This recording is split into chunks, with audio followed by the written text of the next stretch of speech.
The shadow he cast felt endless. It stretched across California, touching homes and lives for decades. People called him the Golden State Killer. But to the families, he was just him. He was the reason they checked locks 3 times. He was the reason they slept with a baseball bat. He was a cold dread that settled in their hearts and never really left. His attacks started small in a way. The burglaries in Visalia, he would break into houses, sometimes tie people up, but mostly just ransack. Then he moved, he got bolder, he became the East Area rapist. This was Sacramento and its suburbs. Rancho Cordova, Citrus Heights, Carmichael, nice, quiet neighborhoods. Families lived there. Young couples, often with small children, sleeping in the next room. That's who he targeted. This picture, a typical night in the mid-1970s. A couple, maybe in their late 20s or early 30s, is asleep. The husband works hard, the wife might stay home with the kids or work too. They feel safe in their home, it's their sanctuary. Then, a sound, a creak, of a chill. They wake up to a flashlight beam in their eyes. A masked man is standing over them. He has a gun, or a knife, or both. That was the start of the terror for so many. He would tie the husband up first. Often in another room, he would stack dishes on the husband's back. If the dishes fell, the wife would die. That was his threat. It was cruel, it was calculated. It was designed to maximize fear and helplessness. The wife was left alone with him for hours. Sometimes, the children were moved into the room with the tied-up husband. They would lie there listening, imagining. The terror was not just for the direct victim. It was for the husband, bound and helpless. It was for the children, sensing the horror even if they didn't fully understand it. One woman, Jane Carson Sandler, shared her story. She was attacked early on. Her husband was tied, she was brutalized, her young son was in the house. This kind of trauma doesn't just go away. It changes you. She spent years living with the fear. Every shadow was him. Every noise was him. She moved away, she tried to forget, but how do you forget something that ripped through the fabric of your life? Her identity became tangled with this man, this monster. She became a survivor. But the cost was immense. Other families lived through similar nightmares. They never spoke publicly. They kept their pain private. But they were there. They moved. They changed their names. They went to therapy. Or they just suffered in silence. They learned to live with a new kind of normal. A normal where safety was an illusion. A normal where trust was broken.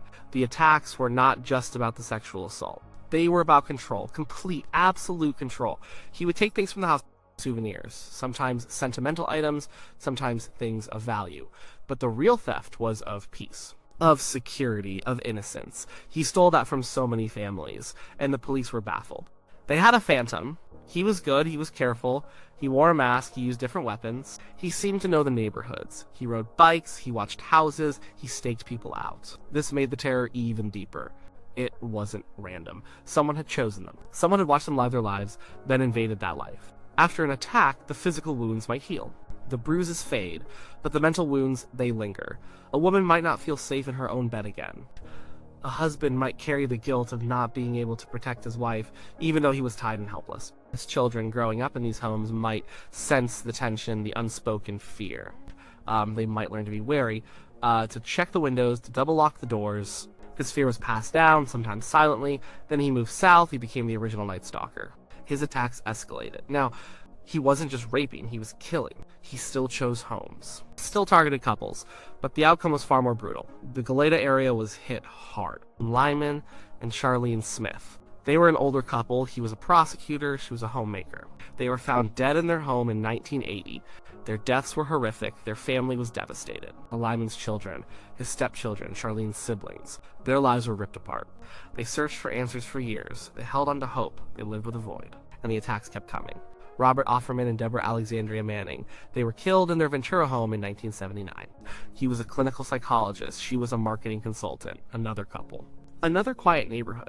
Another brutal murder. Their families faced the unimaginable, the shock, the grief, the unanswered questions, the injustice of it all. To lose loved ones so violently and not know why. Not know who. It's a special kind of torment. Another couple. Patrice and Kat Miller. He was an attorney, she was pregnant, they were murdered in their home in Laguna Niguel in 1980. This was Orange County. The reach of this killer was vast. The fear was spreading. Imagine being pregnant, full of hope for the future, only to have it extinguished by a monster. Imagine the grief of the families, not just for Patrice and Kat, but for the unborn child. It was a triple tragedy. Their loved ones carried this burden for decades. Every milestone missed. Every memory that should have been but wasn't. And there were more. Keith and Patrice Harrington. They were newlyweds, just married. They were in their home in Laguna Niguel in 1980. Their bodies were discovered by Patrice's father. Imagine that discovery. The horror. The indelible image. Their families, just starting to celebrate their union, were instead plunged into deep mourning. The suddenness, the violence, the senselessness, it's a wound that never truly heals. When Patrice's sister Laura became a fierce advocate for justice, she spoke out. She refused to let their memory fade. She refused to let the killer go unpunished. Her determination became a beacon for many survivors. Bruce and Dana Olson, attacked in 1981 in Goleta. They survived, but their lives were irrevocably altered. Dana described it as a lifetime of fear, a feeling that she could never truly be safe again. Bruce lived with the trauma too. They were another couple who had to rebuild their lives from scratch, piece by piece, haunted by what happened that night. They carried the memory of the attacker's voice, his presence, the absolute terror. Manuela with Hun and Cherry Domingo. Manuela was killed in her home in Goleta in 1981. And Cherry was visiting and also killed. 2 women. Another family shattered. Manuela's husband was away. He came home to this horror. Imagine that. The guilt, the shock, the enduring pain. Cherry's family also had to cope with losing her so suddenly, so violently. These crimes didn't just take lives, they shattered entire family trees. They created ripples of grief and fear that spread far and wide. Lyman and Charlene Smith's daughter, Shannon Miller, lived with the anguish for years. The killer was out there, he was still free, her parents' murderer was an unknown shadow. This made it impossible for true closure. It made it hard to trust the world. It made it hard to feel safe. She spoke about the profound impact on her family, the endless what-ifs, and the constant dull ache of loss. And the Stovall family, Vici Haller Stovall. She was attacked but survived. She later spoke about the decades of quiet vigilance, the fear she lived with, the impact on her sense of self. She was a survivor, but the price of that survival was heavy. She carried the weight of that night with her every day. She was one of the lucky ones in a way, but luck still meant enduring an unimaginable horror. Then there were the Eastburns, Janelle and her young daughter and infant son. They were murdered in their Visalia home in 1981. Janelle was found with her children. It was a scene of unspeakable horror. This was a young mother and her babies. The cruelty was beyond comprehension. The surviving family members, Janelle's parents and siblings, endured a grief so profound it would change them forever. They lived for decades without justice, without knowing who could do such a thing. They carried the burden of remembering what happened to Janelle and her children, a memory too awful to truly process. For many years, the trail went cold. The attacks stopped in 1986. The killer vanished. But the victims, the survivors, the families, they didn't vanish. They lived with the ghosts. They lived with the what-ifs. They lived with the fear that he might return, or that he was living among them. They watched their neighbors with a new kind of suspicion. They questioned everything. Some families broke apart under the strain. The trauma was too much. It created distance, misunderstanding. Others clung to each other, finding strength in shared grief and shared memory. They became united in their suffering and in their quiet quest for answers. They held on to the hope, sometimes a very thin thread of hope, that one day the killer would be caught. For decades passed. The 70s became the 80s, then the 90s, then the new millennium. Technology advanced. DNA became a game changer. Detectives never fully gave up. Cold cases were revisited, new methods were tried. Many families had lost hope by this point. They had aged, some had died without ever knowing justice. Then, in April 2018, the news broke. An arrest. Joseph James DeAngelo, a former police officer, a seemingly ordinary man. He had lived a normal life, he had children, he was a grandfather. This fact was another gut punch for the families. He had been walking among them, living a life while their lives were forever marked by his monstrous acts. The capture brought a mix of emotions. Relief, yes, but also anger. So much anger. An anger that he had gotten away with it for so long. Anger that he had lived a free life while they suffered. An anger that he had robbed them of so much. For the survivors of the rapes, the capture was a vindication. Jane Carson, Sandler, spoke of the profound sense of justice. She could finally put a face to the monster.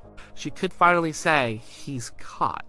But even then, the fear doesn't completely disappear. It's too deeply ingrained. It's part of their story now. For the families of the murder victims, it was bittersweet.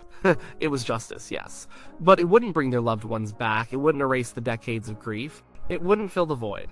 But it did provide some measure of peace. They finally had an answer. They finally knew who had done this. The court proceedings were difficult. Victim impact statements were read. Families stood up, one by one, and told their stories. They spoke of the terror. They spoke of the loss. They spoke of the fear. They spoke of the rage. They let the killer hear firsthand the devastation he had wrought. It was a powerful moment. It was their chance to reclaim some of what he had taken, to speak their truth, to be heard. Laura Harrington, Patrice Harrington's sister, spoke eloquently about the impact on her family. She described the ripple effect of the violence, how it changed everyone connected to her sister. She made sure that DeAngelo understood the weight of his actions. Shannon Miller, Lyman, and Charlene Smith's daughter also spoke. She shared the decades of pain, the endless sorrow. She spoke for her parents, for the life they never got to live. She shared the impact of growing up without them, without the love and guidance they should have provided. These families, these survivors, represent a spectrum of human resilience and suffering. Some found ways to heal, to advocate, to help others. Some carried their pain silently, privately. All of them in their own way had to find a path forward after being touched by pure evil. The Golden State Killer wasn't just a serial killer, he was a terrorizer of family. He invaded the most sacred spaces, people's homes, their beds, their sense of safety. He didn't just harm individuals, he harmed the very fabric of families. He taught them to be afraid. He taught them that home wasn't always safe. And even after his capture and conviction, the scars remain. The fear, though lessened, is still a whisper. The memories, though distant, are still sharp. Their stories are a testament to what happens when evil touches ordinary lives. But they are also a testament to human endurance, to the love that binds families, even through the darkest times, to the unwavering pursuit of justice, to the slow, often painful process of healing, and to the silent strength of those who survived. They lived with the shadow and they learned to live beyond it. They are the survivors, and their stories are real.